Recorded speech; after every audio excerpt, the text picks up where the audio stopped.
Olá, querido amigo, querida amiga e querido professor, seja muito bem-vindo a mais uma classe dos professores.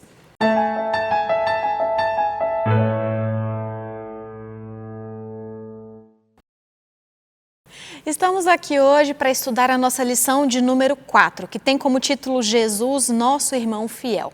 Mas antes da gente começar, nós gostaríamos de pedir a sua ajuda para divulgar a classe dos professores. Como que você pode nos ajudar? Compartilhando esse vídeo com todos os seus contatos, se inscrevendo no nosso canal do YouTube Adventistas Lago Sul, ativando o sininho das notificações, dessa forma toda vez que tiver um vídeo novo no canal você vai receber uma mensagem e vai saber, curtindo no joinha que está aqui embaixo e deixando um comentário para a gente. Escreve para a gente o seu nome, de onde você está nos acompanhando e se você tiver algum pedido de oração que você queira fazer para nós ou algum agradecimento, alguma história que você queira compartilhar, fica à vontade para colocar aqui embaixo. A gente sempre ora por todos os pedidos que são feitos aqui. Eu gostaria de agradecer 3 pessoas em especial que estão sempre nos acompanhando e estão colocando os comentários aqui embaixo para a gente saber de onde eles estão assistindo. Que são o Sebastião Gonzaga Tião, a Paulina Nibili, que nos acompanha do distrito de Chimoio, em Moçambique, e a Lilian Ramalho, que nos acompanha de Aracaju, em Sergipe. Muito obrigada a vocês 3 e a todos vocês que deixam os comentários aqui, eles são muito importantes para nós. E eu gostaria de apresentar para vocês os nossos professores. Nós temos aqui o Dalmo, seja muito bem-vindo, Dalmo. Muito obrigado, é um prazer estar aqui para aprender mais sobre essa mensagem. Amém. O Dalmo é membro aqui da Igreja Adventista do Lago Sul. Temos também o Gilson, seja muito bem-vindo, Gilson. Sempre um prazer estar aqui com todos. Ele também é membro da Igreja Adventista do Lago Sul. E temos o pastor Flávio, seja muito bem-vindo, pastor Flávio. Obrigada. Eu que agradeço, é um privilégio estar junto com vocês, estudando essa lição maravilhosa sobre o livro de Hebreus. Ele é pastor do distrito do Penorte, em Ceilândia. E eu sou a Jéssica, também sou membro aqui da Igreja Adventista do Lago Sul. Para a gente começar, eu vou pedir então para o Gilson fazer uma oração para nós. Vamos orar. Pai que está nos céus, obrigado, Senhor, por mais essa oportunidade, mais uma vez, de estudarmos a Tua Palavra, de sabermos que Cristo não se envergonha de ser chamado nosso irmão, que possamos ter a coragem e a fé de segui-lo e de proclamar as suas verdades onde quer que estejamos. Para isso, Senhor, nos dê força, para isso esteja conosco a cada dia e também acompanhe os nossos irmãos também na sua fé, na sua força, na sua vida. É o que pedimos e agradecemos por Jesus. Amém. Amém. Então, vamos iniciar o nosso estudo da lição de número 4, que é a lição que tem como título Jesus, nosso irmão fiel. Não é segredo para ninguém, né, que acompanha, que estuda as Escrituras, que Jesus, Filho de Deus e Deus, né, desceu aqui para essa terra e se rebaixou, se fez homem para nos salvar, para resgatar o nosso mundo que estava nas garras de Satanás, né, do diabo. E a lição de domingo, ela vem falando justamente sobre essa questão do resgate, né? Ela vem comentando ali no livro de Levíticos, né? Traz algumas passagens de Levíticos, falando sobre o resgate. A gente sabe que antigamente era muito comum a prática da escravidão. A pessoa que empobrecia, né, por causa de N motivos, perder até a sua própria liberdade para poder pagar a sua dívida. Mas existia uma forma de resgate. Pastor, você podia explicar para a gente como é que funcionava isso e por que a lição trouxe esse contexto aqui para nós? Bom, tem várias circunstâncias, né? Acho que você mencionou a questão da escravidão, né? A pessoa empobrecia, tinha que vender suas propriedades, seus bens. A primeira pessoa que compraria obrigatoriamente deveria ser o resgatador, deveria passar para ela, porque num período de tempo, voltaria as propriedades. Aquela pessoa, né, que estava naquela situação seria liberta, né, obrigatoriamente pela lei, e também teria suas posses, suas propriedades de volta, né? Outros casos, um caso muito famoso, conhecido sobre resgatador, é o caso de Ruth, né? Ruth, ela perde seu esposo, o seu sogro também falece, só fica ela e a sogra, ela volta para Belém, para morar em Belém, e ali há toda aquela situação com Boaz, e Boaz era o resgatador dela, né? Então ele resgata Ruth e ali ela encontra uma saída para a vida dela, para a situação em que ela estava. Bom, fazendo um paralelo com a nossa situação hoje, com Cristo também, o nosso Redentor, o nosso resgatador, nós temos que ter em mente que o pecado ele nos escravizou. O pecado ele nos deixou numa circunstância trágica, uma circunstância cruel. E Jesus ele vem e ele paga o preço, né, do pecado, o preço exigido do pecado. O salário do pecado é a morte. Sem derramamento de sangue não há perdão de pecados. Ele morre em nosso lugar, pagando o preço do resgate para que nós encontrássemos libertação. E eu gosto de fazer uma comparação interessante, Gálatas capítulo 4, com base em Gálatas capítulo 4, verso 4 a 5, você pode ler esse texto depois, mas o pecado, o que ele faz com a gente? Ele nos aprisiona, ele nos torna escravos. Quando Cristo Jesus ele vem, paga o preço do pecado, né, ele está nos comprando por sangue. Nós éramos escravos do pecado, nós somos comprados, nós deveríamos ser o quê de Cristo? Então é só lembrar, né, a história do nosso país, a história triste do nosso país, a época de escravidão, em que havia um mercado de escravo. Vinha o dono de escravo, vendia um escravo, tinha outro e lá comprava. Quando ele comprava aquele escravo, o escravo passava a ser do que comprou, certo? Então, na lógica, Cristo pagou o nosso preço, escravos de Cristo então. Só que, tem um mais aí, Cristo agora ele vai e assina uma declaração, a carta de alforria, né? Porque ele fala o seguinte: eu não quero que você seja escravo, eu quero que você seja liberto. Porque o pecado aprisiona você, escraviza você e não te dá escolha, mas eu te dou escolha. E a escolha que eu te dou você é livre, você pode escolher ou ficar comigo ou voltar para o pecado. A escolha é toda sua. Só que aí entra Gálatas capítulo 4, verso 4 a 5, ele faz mais. Ele leva a gente no cartório e fala o seguinte: você é livre, se você quiser permanecer mesmo comigo, vamos ali no cartório que eu vou te adotar como filho. É isso que Deus faz conosco. E aí ele nos torna irmão de Cristo Jesus, né? É a analogia da lição aqui. Nosso irmão redentor, nosso irmão resgatador, que é Cristo Jesus. Que coisa linda, né? E é interessante que a lição essa semana ela tá cheia de paralelos e analogias, né? E na lição de segunda, ele traz mais uma vez um outro paralelo.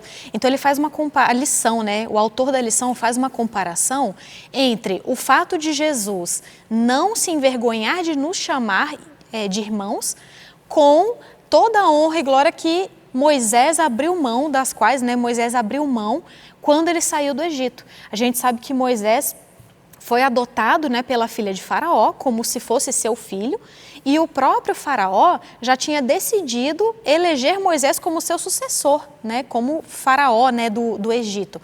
E Moisés abre mão de tudo isso. E aí o autor da lição traz esse paralelo entre essas duas histórias, né, esses dois fatos. De Jesus não se envergonhar de nos chamar de irmãos e Moisés ter aberto mão do título, né, de filho da filha de Faraó. O que você podia falar para a gente, Gilson, sobre esse paralelo trazido pela lição? Bem, nós sempre vamos ser irmão de alguém. Nós escolhemos, né, com quem nós andamos. Nós escolhemos a quem seguir. É interessante que a gente tem que olhar quem é Cristo Jesus, em primeiro lugar, né? Se nós tivermos em mente que Ele é o Criador de todas as coisas, deste universo, né? Todas as coisas subsistem por Ele. Nada do que foi feito se fez sem Ele. Ele não só nos criou, mas Ele pagou o preço, veio aqui a este mundo, assumiu a forma humana, que isso é um mistério para a gente, o mistério da encarnação. Como é que um ser tão grande, tão divino, tão totipotente, né, onipresente, pode vir na forma humana? Mas Ele fez este sacrifício, né? É o mistério da encarnação. Veio para este mundo, sofreu e padeceu a vergonha que Ele sofreu, e não tem vergonha de me chamar de irmão, né? Falei assim: olha, esse aqui é meu irmão. Por que eu vou ter vergonha? Né? Do que eu tenho vergonha? Eu prefiro me associar aos maus, né? Eu prefiro me associar àqueles que negam a Deus, né? Eu prefiro me associar com quem? Essa que é a questão. Né? Ele não tem vergonha. Moisés entendeu isso, largou tudo. O Egito era a maior nação que existia na época. Então, é similar hoje ao você ter a possibilidade de ser presidente dos Estados Unidos, a maior potência, né, do mundo, e falar assim, não, eu não quero. Eu quero ir lá sofrer com meus irmãos. Né? E aí você tem vergonha de falar assim, meu irmão é presidente dos Estados Unidos. Né? Meu irmão é um grande executivo. Meu irmão é o cara que fez isso tudo aqui. Né? Construiu essa empresa. Quem tem vergonha disso? Mas nós temos vergonha de falar, nos declararmos. E é simples, o que me confessar diante dos homens, eu vou confessar diante do Pai. Olha, esse é meu irmão. Está com vergonhinha, né? Está com medinho, então, infelizmente, Cristo não pode falar assim, olha, ele teve vergonha de mim, ele não quis me confessar. É uma questão de escolha. Então, quando a gente começa a estudar esses exemplos, ver a grandiosidade de Deus, eu vou ter vergonha de quê? De ser chamado de alguma coisa? Eu já falei de ser chamado por indivíduos que não têm o que seguir, não tem lógica nenhuma, não tem pensamento, não tem raciocínio, não tem esperança, não tem filosofia, não tem nada. É por esse que eu estou com vergonha? Então vamos parar para pensar. Né? Eu não tenho vergonha de ser chamado de cristão. Com certeza. E, Dalmo, falando assim, sobre uma coisa que o Gilson até deu uma pincelada, né, que ele falou sobre a encarnação, a gente sabe, né, que Cristo veio, se fez homem, né, não só para salvar, obviamente o motivo principal, né, foi a salvação, mas ele também veio para dar um exemplo, né? Então ele veio como homem e em tudo ele foi tentado. Mas às vezes algumas pessoas argumentam que para Jesus era mais fácil resistir à tentação do que para nós hoje, porque afinal de contas, ele, mesmo sendo homem, ele era Deus. O que você acha dessa afirmação? Você acha que para Jesus foi mais fácil de resistir, porque ele também era Deus? Aí eu faço uma outra pergunta. Você tendo todo o poder e não usar, o que é mais fácil? Né? A gente com pouco poder, a gente já quer usar perante o outro, e você tendo todo o poder e não usar. Se a gente tirar, às vezes o autor aqui traz essa comparação, né? Parece que Cristo é melhor, e depois ele coloca em condições igual a nós e tal, não sei o quê. Porque aonde ele é igual e aonde ele não é, né? Isso aqui é o autor que é que a gente interprete. Uma coisa que a gente coloca é que se eu tirar a humanidade de Cristo, aí eu posso estar prejudicando a minha salvação, né? Mas também se eu tirar a divindade de Cristo, eu também prejudico a minha salvação. Aonde é que ele é carne e sangue, como cada um de nós? Percebemos que quando ele nasce, ele tem a fraqueza, sente frio, ele sente fome. Ou seja, quem sente isso? Os anjos não sentem isso, né? Então, a gente percebe que ele adquiriu tudo isso da humanidade. E o autor da lição sabiamente traz algo aqui que, ao adquirir a humanidade, ele adquire também o quê? A questão da morte. Né? Então, ele, a partir do momento que ele assumiu carne e sangue, ele também herda ter que morrer. E porque ele entrega. E o que é a diferença, então, dele? O autor também, ele é claro em dizer aqui, né? Ele não só parecia, mas como ele era homem. O que é diferente exatamente é a questão do pecado. Ele não cometeu pecado. Em outras lições nós tivemos, ele foi imaculado, né? Ele recebeu isso. As nossas boas ações, e percebemos isso, as pessoas hoje, elas vão fazer o bem para alguém, tira selfie. Olha eu dando pão aqui para o mendigo, tem selfie. Né? Ou seja, até o ato bom, a gente faz ele por orgulho. Né? Isso não tinha no caráter de Cristo. Né? E Cristo trouxe, o ser humano tem isso, né? O ser humano tem o medo da morte. E Cristo, com a sua morte, trouxe agora tirar esse medo da gente. Né? Então, assim, eu não posso tirar a humanidade dele, porque ele sentiu todas as coisas e ele enfrentou a morte, coisa que é só para o humano. E aí a gente tem também que agora, divinamente, ele assume um posto. Né? Então é isso, a lição traz isso aqui. O professor pode, junto da lição, trazer mais luz a esse assunto, porque esse assunto realmente é inesgotável. Com certeza. E outra coisa muito interessante que a lição traz, que é justamente aqui na quarta-feira, a lição ressalta que na carta aos Hebreus, Paulo diz que Jesus foi aperfeiçoado por meio de sofrimentos. Pastor, o que isso quer dizer? Porque Jesus já não era perfeito? Por que Jesus teve que ser aperfeiçoado por meio de sofrimentos? Como assim? Veja bem, exatamente como você falou, Jesus, ele era Deus, é Deus. Tá? Ele é perfeito, não podia ter nenhuma sombra, variação de mudança, não poderia ter nenhuma mancha, se nesse sacrifício ele não teria valor nenhum. Tá? Mas essa questão, essa palavra aperfeiçoado, é devido à forma como a gente entende essa palavra, mas vamos analisar assim em cima das circunstâncias, né? O sacrifício de Cristo, ele precisava, o ministério de Cristo, a vida dele precisava ser aperfeiçoada pelos sofrimentos, porque, em primeiro lugar, ele tinha que se entregar. Se ele não morresse, não haveria salvação. Se não houvesse derramamento de sangue, não haveria salvação. Então, o ministério foi aperfeiçoado por meio de sofrimentos, que os sofrimentos de Cristo levaram à nossa salvação, à nossa experiência de salvação. Tá? Em segundo lugar, a lição coloca que o Filho, Jesus, ele aprendeu sobre obediência. Isso daqui eu achei fantástico na lição, ela comentando sobre isso. Porque ele é soberano. Deus é soberano, ele reina sobre todo o universo.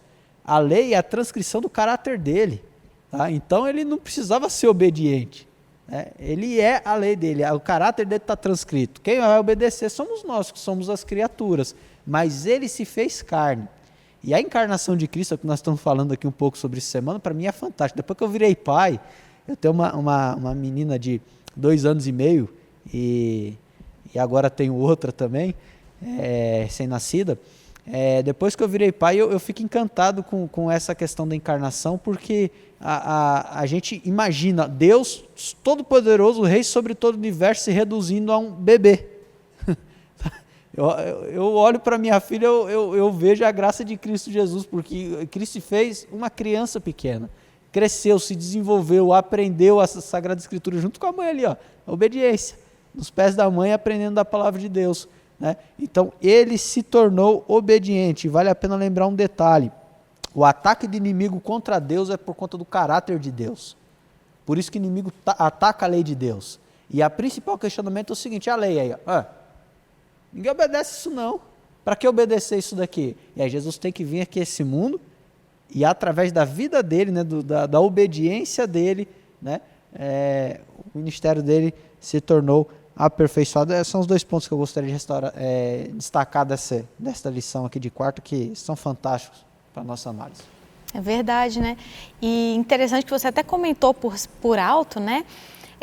Que uma das acusações de Satanás é justamente que ninguém consegue seguir essa lei aqui não. Isso aqui que você pede é impossível, não tem como cumprir. Ser humano nenhum dá conta de cumprir isso daqui. E a gente sabe que Jesus veio não só para salvar, mas também para dar o exemplo, né, Gilson? E como exemplo, como o pastor falou, ele sofreu, e o aprendizado, tem certas coisas que a gente só aprende passando, né? A divindade podia saber o que significava o pecado, sentiu a dor da separação das suas criaturas, mas Cristo padeceu a necessidade, sentiu fome, sentiu dor, né, sentiu medo, sentiu angústia. Né? Então, estas coisas não tem como saber na teoria. Você tem que passar pela prática. Então, nós temos um irmão que padeceu todas as coisas que nós padecemos. Então, ele não é só um teórico da fé, né? Ele passou por todas as coisas. Então, ele foi nosso exemplo em tudo. Nosso exemplo que esteve aqui, esteve neste mundo, padeceu, aprendeu como criança, teve que aprender o que era obedecer, aprender da sua missão, teve que ter fé e confiança nas lições que sua mãe lhe ensinou, fé e confiança nas escrituras que ele leu, que era sobre ele que estava escrito aquilo, passou as necessidades e venceu. Então é esse indivíduo, ele é o meu modelo, é nele que eu deposito a confiança. Então nós temos que escolher. E aqui tem, que não trouxe a lição, mas também nós temos o exemplo da vida de Jó. Né? Jó disse o quê? Deus deu, Deus tirou, bendito seja o nome do Senhor. Né? Glórias, honra eu dou, porque foi Ele que me deu todas as coisas. Quem hoje em dia diz isso? né, que nós achamos que nós merecemos. E no final, né, capítulo 13, verso 15, ele diz de Jó, mesmo que ele me mate, nele eu vou confiar. Porque foi ele que me deu isso, eu estou aqui no estado de graça. Né? No momento que eu ponho os pés nesse mundo, que eu venho à luz, eu já estou no mundo de graça, eu já não merecia, né? Mas eu estou aqui num estado de graça, então eu devo tudo a Ele, Ele é meu exemplo. Então não tem lógica de a gente ter outro modelo, outro exemplo que não seja esse. E nós temos alguém, como eu falei, que passou por todas as coisas que nós passamos. Né? E aí eu leio aqui, olhando firmemente o autor e consumador da fé, Jesus, o qual, em troca da alegria que estava-lhe proposta, suportou a cruz, não fazendo caso da ignomínia, e está assentado à destra do trono de Deus. Considerai, pois, atentamente aquele que suportou tamanha oposição dos pecadores contra si mesmo, para que não vos fatigueis demasiado em vossa alma. Ora, nossa luta contra o pecado ainda não tendes resistido até o sangue. E nós estamos longe de passar tudo aquilo que ele passou. Né? Então, nós vamos sofrer, quem sabe, um pouco mais. Mas ele sofreu tudo por nós. Que sacrifício, né? Dalmo, o que você gostaria de destacar da lição para a gente poder meditar durante o nosso estudo diário e para ficar com a gente? Bem, vamos lá. O Jus colocou muito bem aí essa questão. O pastor tem uma filha, né? E também colocou essa questão do nascimento. A gente destaca que o céu arriscou o que tinha de melhor, né? O que ele tinha de melhor lá. E destacar também que ele é um de nós. Esse irmãos, né? Passou a ser. Ele não teve vergonha. A gente tem vergonha dele, mas ele não tem vergonha da gente. Bem, alguma coisa que a gente pode destacar hoje, o local em que ele se encontra é um local privilegiado. E aí está ao nosso dispor o alcance aos céus. Tentar definir Deus, tentar definir Cristo com a nossa limitada capacidade, pode ter certeza, não vai dar ruim. Vai dar ruim, porque a gente é extremamente limitado. Mas a gente tem um pouquinho de raios desse amor que é Cristo.